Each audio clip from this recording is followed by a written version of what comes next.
I didn't think you had it in you. I'm your huckleberry. Why, Johnny Ringo, you look like somebody just walked over your grave. Fight's not with you, Holiday. I beg to differ, sir. We started a game we never got to finish. Play for blood, remember? I was just fooling about. I wasn't. And you're listening to episode 16 of the Press Play Podcast. The reason we're laughing is I did that as a test run without hitting record just to see if I was right, and I was. So thank you for confirming that. Then I hit record. I'm like, yeah, you see? I know now. 16. I'm an encourager. Yes, my name is Ian. I'm Seth. And you can follow us on Facebook at facebook.com/podcastpressplay. We're on a lot of the streaming services, Spotify, Stitcher, Apple Podcasts, and we're on YouTube. So you can follow us there as well. Be sure to subscribe to our YouTube channel for sure. Next week, looking forward to, just go ahead and let you know now, we usually do it at the end, but I'm excited because Yes. I have been thinking about this trilogy for a long time. I'm ready to just tear the prequels apart. So am I. Star Wars month is approaching. Yes. And after that will be the original trilogy and then the two new movies, not Solo or Rogue One. We're sticking to the Skywalker series. And then after that, we'll have seen the Rise of Skywalker and we'll be able to actually get it out and record that episode. So that's Star Wars month, the schedule for you. I don't know what we're going to do afterwards. I don't really care because that's like 4 weeks. Yeah, we'll think of that later. So today, we're talking about Tombstone, one of the greatest Westerns I've ever seen. One of my favorite movies of all time. Yes, this might be my favorite Western. I had the most fun watching this film. Yes, it is a lot of fun to watch, and really just diving right into it. It's really because of Val Kilmer for me. He steals the movie. Yes, he does. Like 100%, or like 100% reason I think this movie is as good as it is because of Val Kilmer. Kurt Russell is wonderful, but it's not as good without him. Yeah, and so was Powers Booth, and the guy who played Ringo. That was John Bean. Yeah, no, Michael Biehn. Biehn. Yeah. Yes. Yeah, dude from Terminator. Yeah, I was going to say, freaking, what's his name in Terminator? Damn it. This is why great performances all around, I think, except for Bill Paxton, who was not my favorite actor ever. He's not the worst in this movie. There are definitely movies where he does not shine. But I tolerated the most in this film. That's probably what it is. That's the best way to put it, is I tolerate him the most. Every other movie he's in, he makes my skin crawl. I can't put my finger on it. I'm sure he's a wonderful man, but he's dead, right? Yeah. Okay. I'm sure he was a wonderful man, but I can't stand it. It's fair, but I think I tolerate him the second most in Twister, and after that maybe Aliens. But that's it. But this one is probably because he's not a central part of the film, that when he shows up, it doesn't take you out of the film. Yeah. Because I can believe that Sam Elliott and Kurt Russell and all these people are in a Western. I can't. He is so out of it. He does not belong here. He's out of place. I think he is miscast. Yes, he definitely was. But getting back to Val Kilmer, I mean, I don't know how this performance didn't get more attention than it did. I don't even, was he even nominated for this role? Because if he wasn't, then that's just a travesty. No, he wasn't. That's ridiculous because he killed it. Absolutely 100%. This is one of the best performances I've ever seen. Oh, yeah. And he just comes out of the gate swinging. The very first time you see him, you're like, well, this is my favorite character. First time I watched the movie, I'm like, I love this guy. This is what, is he in this a lot? He is? Okay, good. And I love the way they forecast that, because whenever Sam Elliott's talking, says something like, I don't really care for him. And then Kurt Russell says, yeah, well, he makes me laugh. And then the next scene is him in the poker game. Yeah, what's he doing? He's making you laugh. Absolutely. And the dialogue he gives, he has the best lines in this movie. He absolutely does. And what I think is great is that I know that Kurt Russell is like the main character, but it really, a lot of stuff is just happening around him, and that includes Doc Holliday, because you're just kind of watching all this stuff. He's just he's in the center of the frame, but all this other stuff is happening around him, and most of it is what Doc is doing. So a lot of the times it is. Well, Doc's there to back him up a lot.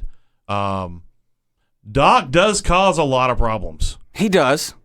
But the first problem that they had was the fact that he was a lawman. The Cowboys. Yeah, but at the same time, it's really he is. I wouldn't say he's causing the problem, but he's definitely the focus of the problem, because they're the ones that are, antagonizing him, and he's just trying to drink and win money and just be left alone. And Johnny Ringo comes in looking for a fight, so. And then again later on, when Doc is just sitting on a porch and they start trying to start a fight, and Doc just jumps in like, "Hey, I'll fight. I don't care. If you want to fight him, I'll fight you." Yeah, right. So really, he's not the problem. It's the Cowboys. He's just ready to die. Yeah, they came into a very bad situation. That town was already at its probably most corrupt by the time the Earps got there. Yeah. And I mean that's historically accurate too. This movie does romanticize the Earps a lot. If you look back at history, you could see and read that the people in Tombstone didn't really think too highly of them. They thought they were swindlers. They were out only for themselves to make money. That shows a little bit of this in this movie. It really does, because at the beginning, the mayor or whatever is asking them, like, "Hey, we need a really good, strong police force." He's like, "I'm not here for that. I'm here to make money and move on." Right. So it kind of does focus on that, even when I can't remember. I think it was Sam Elliott's character. Was it Virgil? That's Virgil. Yeah, and he's even noticing that they can help, and Wyatt and Bill Paxton, whose name I will not learn because I don't care. It's Morgan. They don't care at all. They're just like, "Hey, we should buy this bar." Like, screw it. Let's just make our own fortune. They don't give a damn. Virgil's conscience started to get the best of him. Yeah. That scene where they're just riding through town on the horses shooting, and those kids almost get run over. Yeah. And he just looks at the woman who's been scarred in the face with a knife, and it's an important turning point in the film. It is. Because that starts the whole Clanton thing. Really, that's when the fight happens. Yes, and I mean, I totally get the turn, but I don't quite understand why they didn't just call. Did they ever even try to call for help, or was it just like, "Hey, let's just take care of this ourselves"? Well, they had lawmen. The lawmen there were corrupt. Well, I mean, it wasn't. They established that he was. What was he before he was in Tombstone? He was a peacekeeper in Dodge City. I don't quite know what that is. Well, they call him a peacekeeper. He was a marshal. Yeah, why not just, I don't know, telegram or write a letter, or it just seems like there should be some kind of organization set up to deal with this. Well, it's because they put themselves so far into it, it became personal with the Clantons and the what's the other family's name? The McLowrys. Yeah, it's the people they fought in the OK Corral in the alley. Yeah, I was just about to say, I've just seen the movie. I don't know a whole lot about the historical accuracies of the movie. I just love guns and. Well, no, I mean they show this in the film. They've gotten so intertwined into the community, and they're making money off of these people. And when they try to stop it, all hell breaks loose. Because this is the first real, legitimate, organized crime unit in America. Well, I did not know that. I was out there with the audience. I was like, "What else you got?" I don't know. I don't know what to say to that. But the Cowboys are a great antagonist. Yeah, They know how to push their buttons. I don't know his name, but they're basically like head honcho or whatever. Not Johnny Ringo, the other guy. Oh, Curly Bill. Yeah, love that guy. Yeah, he is awesome. Yeah, that's Powers Booth. Yeah, I He's knew a his wonderful name. I actor. didn't know his name in the film. I love that guy. Yeah, it just he has apart from maybe or apart from Doc Holliday, he had some of the best lines. Yeah, he did. Just one of my favorites is it's 2 words. It's like because he's yeah. I want you to know it's over. Well, Bye. bye. just the way he said it was just so wonderful, and I've even caught myself. The gunfight on the creek. Hey, White, how the hell are you? Yes, Power Smooth is awesome, but yeah, I found myself rewinding that moment Oh, a yeah. million times just because it's one of my favorite gifs to send to people. Absolutely. It's like, oh, so and so's not your friend anymore. Well, bye. It's great. I love it. Yeah, it's so wonderful. The script in this film is very tight. Mm-hmm. A lot of great dialogue. Nothing really strays far. Not really. I don't care for the Maddie storyline. Who? Maddie, his wife. Oh yeah. I don't really care for that. Wait, but was that his luckily- first wife or Yeah. the one that was an blonde lady. opium addict? Yeah. Okay, I don't yeah. particularly care for that. That because really went they nowhere. They don't go into it enough. It goes and when she dies, it really goes nowhere because he just moves on No, to she the other. dies off screen, dude. Yeah, They she dies tell off- you she dies. She dies off screen, and then he just on to the next woman. Yeah. Which, wow, okay. Wyatt Earp's kind of a dick. Yeah. He kind of is. All the Earps are. Yeah, They're, kind of. They're selfish. They're out for themselves. They only get involved because I think the old they've sheriff been got shot. personally threatened. Well, that and the old sheriff got shot at night Yeah. because Curly Bill was drinking, shot him, and Wyatt steps in, and I feel like there it starts to get a little bit more personal. Mm-hmm. But I do love, even in the most Which is serious, ironic because he probably saved his life. They were going to hang that guy. That's true. Yeah, they asked, they were demanding it, and even in the most serious moment of like okay, this guy was kind of a main character right up until right now, and now he's dead. And you still get awesome Doc Holliday commentary. Yeah. Like he's like, "Yeah, you're probably seeing double. You can't hit anything. That's why I got 2 guns, one for each of you." Oh, that's so cool. That is so cool. Everything that he does, every time Val Kilmer's on screen, he does not disappoint. No, every single time. Not one time. Never once breaks character. It just there's little nuances to this performance. Whenever they first meet the mayor or the sheriff rather, Behan, Right. and they're out there talking after Johnny Tyler came up with the shotgun. They told him to leave. When you hear Turkey Creek and Creek Johnson shooting out there when the first shot goes off, if you look, Doc Holliday's the only one that doesn't look up. He's not. He's so used to it doesn't faze him. And just the fact that he is, constantly hiding his cough, constantly sweating. Mm-hmm. It's just little things like that let you know that this character's not going to make it. I knew from Yeah.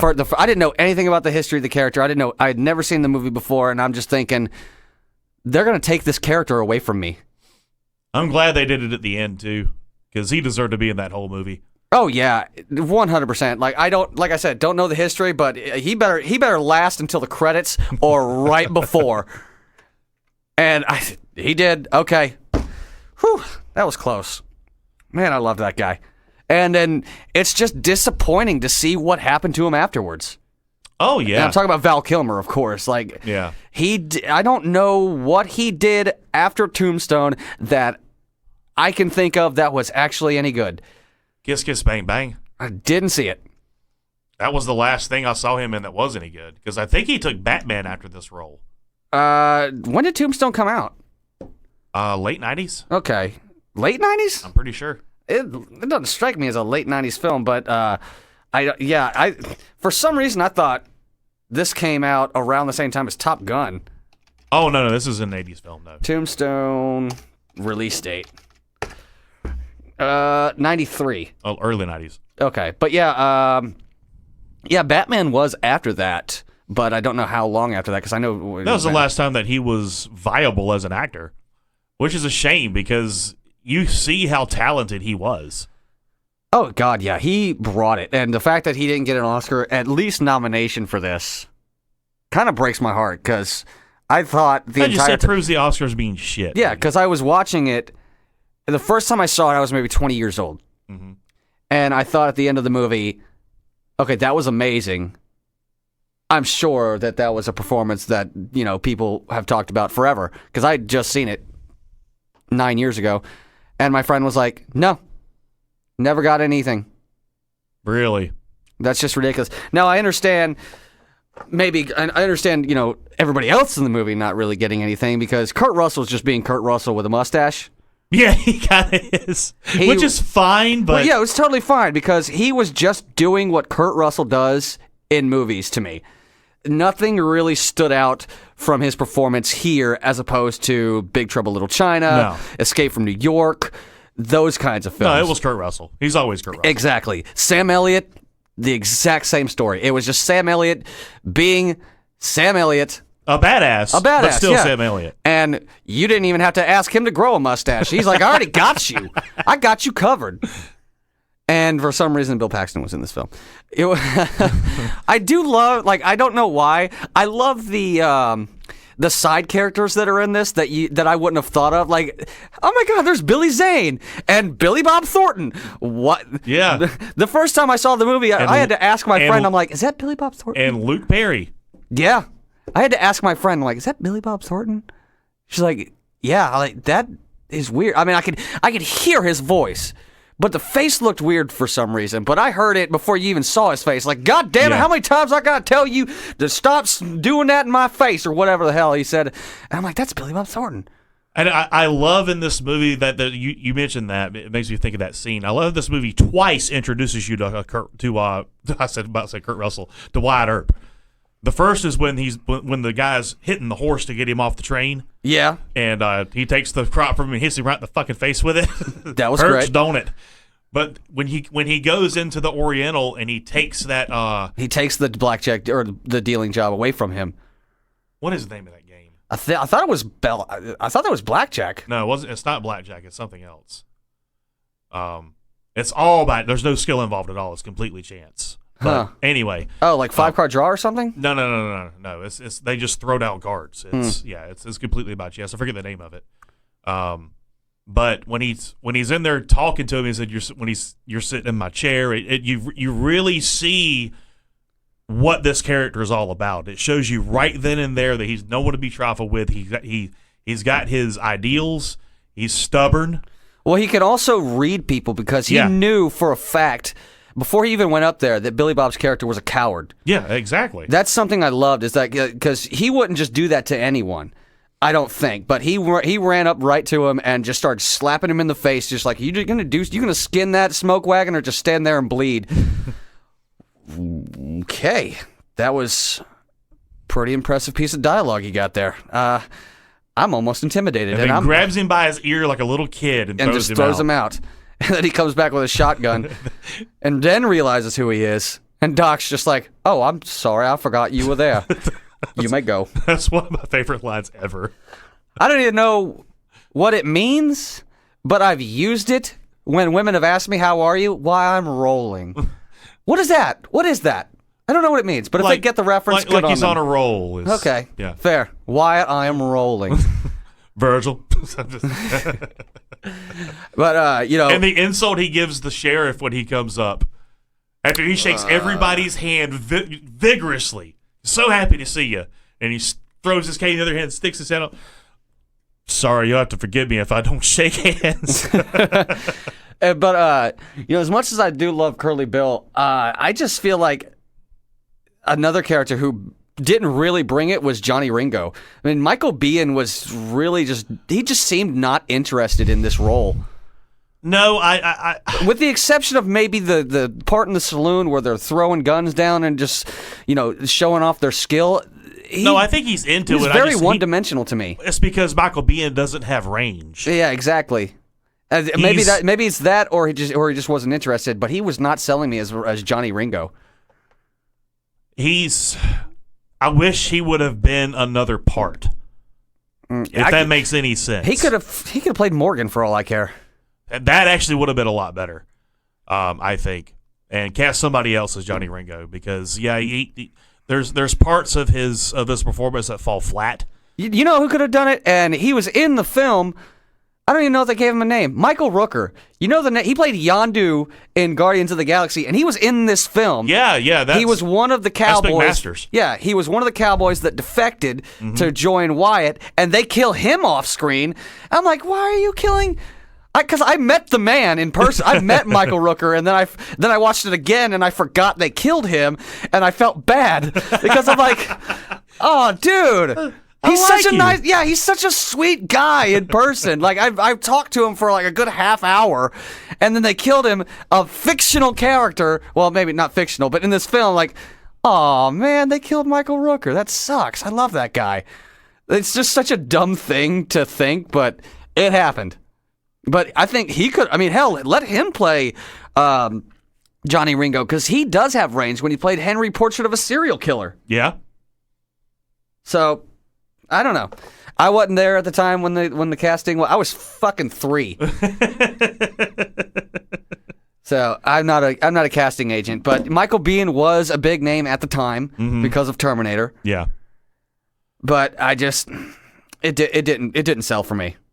There's another performance in this movie that often gets overlooked, and that's Stephen Lang as Ike Clanton. You're gonna have to help me on that one. Ike, the dumb one. Oh yeah. That's the same actor that is the head military guy in Avatar. That's the same actor. Are you shitting me? I'm not kidding. You didn't know that, did you? That looks nothing like. I swear. I just looked it up. I'm going back to Google because that does not, dude. I couldn't remember his name, but I've always known that. He got fucking ripped. In between then and now. So I'm just going to go ahead. This is happening in real time. So we're just going to go ahead. Oh my God. I told you. That is ridiculous. You should listen to me every now and again. Well, sometimes some things you just got to see for yourself. And tell me he didn't knock it out the damn park. Jesus Christ. Yeah, he did. But my God, that looks nothing like him now. No. Or in Tombstone, Jesus, what a transformation that guy went through. I guess puberty hit him late or something because that is crazy. And I love Stephen Lang. I didn't even know that was him. Yeah, that's him. Because it looks nothing like him. I didn't know that until I saw Avatar. I was like, wait, that's the same. Something about his face. I didn't even put that together. Something about his face. I was like, I know him from somewhere. So I looked it up and I was like, holy shit. And I watched I watched Tombstone yesterday. And still didn't realize And I still didn't recognize him.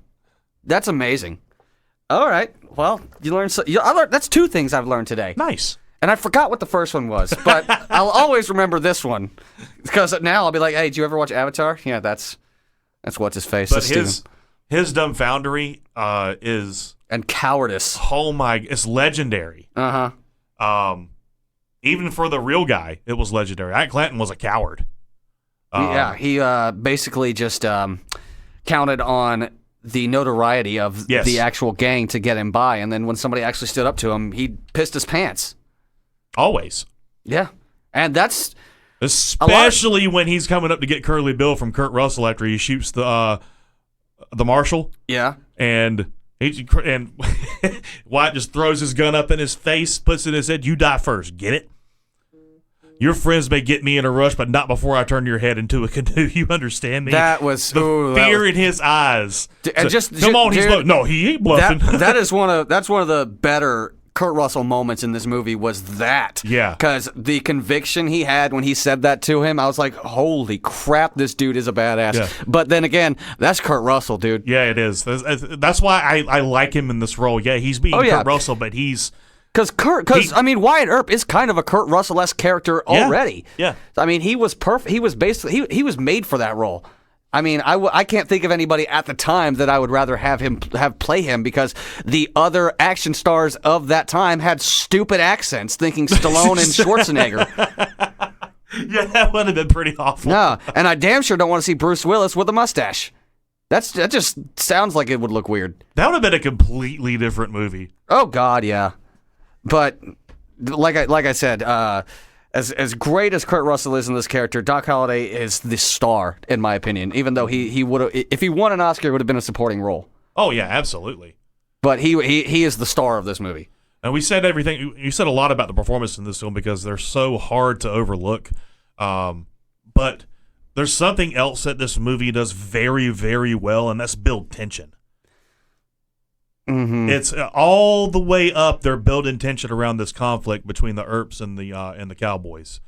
And right when you get to that, when that tension bursts, it bursts whenever Wyatt Earp hits that kid in the head with his own pistol. That was the pop. You got a fight coming today. That's right. Yep.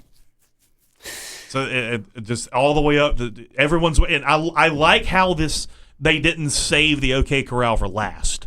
That was the end of Act 2. Everything went to shit. There was, because this is a pretty long movie. It's a little over 2 hours. And I think the OK Corral thing happens at around the hour mark, which is I'm totally fine with. Yeah, me too. Yeah, it was the end of Act 2. It was a perfect way to end that act. But at the same time, I think after that, the movie, there's a timing problem after that. Because I felt like it starts to drag a little bit after the OK Corral just to get us to the other thing, which was, them hunting because them. they take their time getting them out of town. Yeah. I mean, even the sequence when they're coming after them and they shoot Morgan and they come into the wives and they shoot up the house and yeah, that even takes a little bit. And even Morgan getting shot, I'm just like, can we get to the other thing, please? I don't care. It's Bill Paxton. He dies in everything. I mean, Kurt Russell convinced me he was sad, but did he really? Yeah. Okay. All right. Well, I don't know. I give that when he was being sad. I give that performance about a B-. But when he's angry, A+ all the way, dude. All the way. But yeah, his sadness is it's almost funny to me. Mm-hmm. But yeah, I think after everything before the OK Corral is great. Mm-hmm. There's nothing slow about it. You hang on their every word. But after that, for me, it starts to slow down. Yeah. And I just want to skip to the hunt. It's because Tombstone's such an interesting place to be, and they do such a great job with world building in this movie that you believe this really happened, but we're going to make you believe that you're there. Mm-hmm. And yeah, I love that about this film. It transports you there. Yeah. But I feel like there's more they could have done to keep me hooked after the hour mark. If I know and it's probably the only complaint that I have about this film besides Bill Paxton. That's a given. Yeah. So I'm just going to stop saying that. Besides the timing issue after the OK Corral, I have no issue with this film at all. No, not really. It's wonderfully directed. It's well acted. It's greatly cast. Has a lot of great pacing other than that part. Yeah, absolutely. Because whenever he gets to the train station and shoots him in the back with the shotgun and tells him he's coming after him, that's when it picks up again. Oh yeah, I love that part of the movie. Yeah, that's the point in the movie I usually skip to is the train sequence where he's got his badge. He's like, it's legal. I see a red sash. I killed a man wearing it. Let him know I'm coming. Oh yeah. Shit! And hell's coming with me. You hear me? Yep. That's such a great line, and that's when the movie picks up again for me. Everything in between those two moments, I kind of just don't care about. It was almost like the priest in the beginning prophesized it because that's what he was saying. Oh yeah, that's another part I skip. A white horse is coming, and upon him was death, and hell rode with him. That's who Kurt Russell is. Yeah, I skipped that scene too. Actually, now that I think about it, because I know what it is, and it really does nothing for me. It introduces you to the Cowboys, which is a good place to start. It is, but since I've already seen it, right, it does nothing for me now because I already know who the Cowboys are. So I'm just gonna go ahead and cut to Kurt Russell and the Earps arriving at Tombstone. That's where the movie's gonna start for me because I've already seen it. Which is not. I mean, no. I do that with it. a lot of films. Yeah, it's like with like what we talked about with Predator. Just skip to the helicopter scene. Yeah, that's all you got to do. Yeah, there's a lot of movies you can do that. I think, I believe I do that with Back to the Future as well. I skip, because the intro's so long with the clocks and Marty plugging in his guitar. Go ahead and get to the parking lot. Yeah, just get to the Power of Love. Once the song starts. The movie starts, in my opinion, because nothing really happens. just like with Tombstone, which I am now out of things to say about. It's a wonderful film. If you've never seen it, I don't know why you're listening to this, but I can't believe that on Rotten Tomatoes it only has like a 73 or something. and it's because of the little things that we talked about that don't bother us. Yeah, that don't. I mean, I consider those subjective because I don't think that's a technical problem with the movie. Things that the things that divide the critics on this film. You know what it is? That you know what? I bet I know what it is. It brings down the score. Bill Paxton. It's Bill Paxton. Wow, I am hating on the dead right now. I am so sorry. He is. I'm sure he was a wonderful guy. Oh, I'm sure he was too. But no, he was just not great as Morgan Earp. No, I don't think he was either.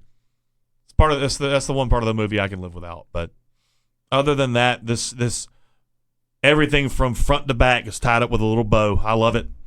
It's just a good watch. It's a good movie. Yeah, I would. It's one of those that no matter where it's at on TV, you're going to stop and watch it every time. Oh yeah, and it's definitely one that I can watch once a year and just get as much enjoyment out of it as I did the last time. And definitely better than the movie that came out like right with it, Wyatt Earp, starring Kevin Costner. Yeah, I have not. I saw maybe a half hour of that movie, and I quit. Is so goddamn boring. Yeah, I made it 30 minutes in thinking, like, when is this going to get good? It apparently did not, according to some friends of mine. I'm like, good, so I can turn it off. I've never finished that film. I can't do it. I haven't either. I've never finished Wyatt Earp, and I've never ever finished Alexander. I don't know that one. With Colin Farrell. It was an Oliver Stone film back in the early 2000s. Nah, never seen it.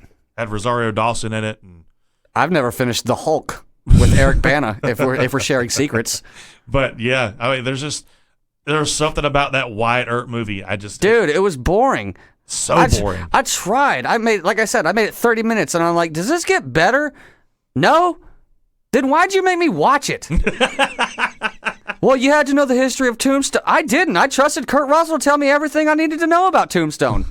I mean, I've seen documentaries on the events, but if I want to watch a documentary, I'm going to watch a documentary. Yeah, I'm not going to watch a movie disguised as a documentary. Yeah. Or vice versa. Yeah, vice versa. Reverse it. No.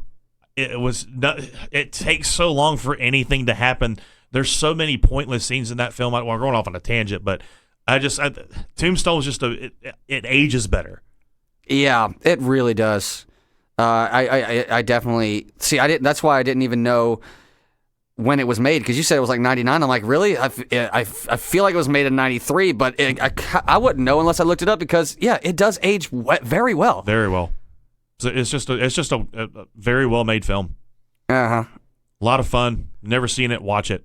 It's even if you don't like westerns, this is a good film. That was another thing that sold me on it, because the friend of mine who made me watch this, I told her, I'm like, I'm not really a western guy. She's like, that does not matter at all. No, I'm like, all right, yeah, I'll tell you what, I trust you. I'm gonna try it. And then halfway through this movie, I love Doc Holliday. As soon as he showed up, I'm like, This motherfucker better stick around. And like halfway through, when we got to the OK Corral, I was like, okay, you're right. I love this movie. How much longer? An hour? Make it 2. I don't care. Right. I could do this all day, because I typically don't like westerns, but Tombstone is so much more than that. I've told people that, hey, you got to take that part out of your brain and just remove it. It in a way transcends the genre. It does, because I do like westerns. I like your True Grits and Shane and Fistful of Dollars, and I love all those movies. But this is my favorite western, and that's above Logan, because Logan's a western too. But this one, I have the most fun watching this movie. If you want to talk about westerns, I understand that. It's my favorite one to watch. It's just I never get tired of it. Yeah, and I've seen the ones that are considered like the must-sees. Classics, like Good, Bad, Ugly, seen it. Fistful of Dollars. I saw the remake of True Grit, but not the John Wayne one. And I really liked it, because I liked Matt Damon and Jeff Bridges. Yeah. And I wanted to see it. Loved that one. But yeah, this is definitely my favorite Western of the ones that I've seen. I don't actively go out and look for them. I stay out of that section when I'm in a movie store. Right. but this one is fantastic. Sometimes I get on a Western kick and I want to go and find some I've never seen and maybe some ones I have seen before that I adore. That's fair. But See, even if you're not like that, you can still watch this movie and have a great time. See, you get on Western kicks. I get on Kurt Russell kicks somehow. I'm like, I'll start watching Escape from New York. I'm like, oh, that was great. I want to watch Big Trouble in Little China. That was great. I want to watch The Thing. That was great. I want to watch Tombstone. What is happening? I can't stop. You forget how many good movies he was in. Yeah, I don't forget. I don't forget. I have to remind people. Like, I don't really like Kurt Russell. I'm like, I'm gonna go down this list, and you can shut the fuck up forever if you don't like this. He's in a Disney film that I like. He's in Sky High, and I love it. No, he's pretty great. Yeah. That's all I've got, too. I have gushed and gushed and gushed about this movie. And gave a little bit of a history lesson. How about that? Oh, man. I was trying to think. I was just watching a Kurt Russell film last week. I was watching Guardians of the Galaxy 2. I'm like, that's Kurt Russell. Because he's awesome. Yeah. Death Proof. Yes. He's the best part, even though that movie is slow. Yeah, it is. Oh, my God. Well, it's a Tarantino film. That's to be expected. Yeah, I guess. All right, that's it for me. Yeah, me too. With Tombstone. All right, you're good too? Yeah. Yeah, we've pretty much said everything that we can about it. Yeah, just stay tuned next week. It's the beginning of Star Wars month here at Press Play. We're going to have a lot of fun and be prepared for long episodes because we have a lot to say about these movies. I don't expect episode 3 of Star Wars month to go as long because there's only 2 films to cover. Right. And we were debating on what order we were going to go in. I know we originally decided to go with the original trilogy first, but I switched it up on you at the last minute because I have had it with these drunk bar conversations that we keep having, and I just want to get it out. we got to get it out. Yeah, because this is all we've been doing for the last couple of weeks is there's a lull in the conversation, and some reason we just start talking about the prequels again. It's got to stop. Yeah, it kind of does. Because we don't really talk about the original trilogy that much because there's nothing for us to harp on. It's just wonderful. Yeah, absolutely. So that has to be the first thing to do. And don't think either that we're just going to be a couple of fanboys in here harping how Lucas ruined our childhood and, has tainted the lore in some way. No, we will demonstrate how the prequels they are objectively bad movies. I would also like to point out I was in my childhood when the prequels came out, so I was 9 or maybe 8 when Phantom Menace came out, so he didn't ruin anything for me, just pissed me off. Yeah, you know what I'm saying, though. Also, I find it hilarious that people can say, oh, something ruined your childhood. Really, a movie? Yeah. A movie ruined your childhood? You know you're older, right? Your childhood's over. It already happened. You didn't ruin a goddamn thing. That's the stupidest thing I've ever heard. No, but we're going to show you guys and go through and just show you how things just don't make sense. Mm-hmm. These scripts were rushed.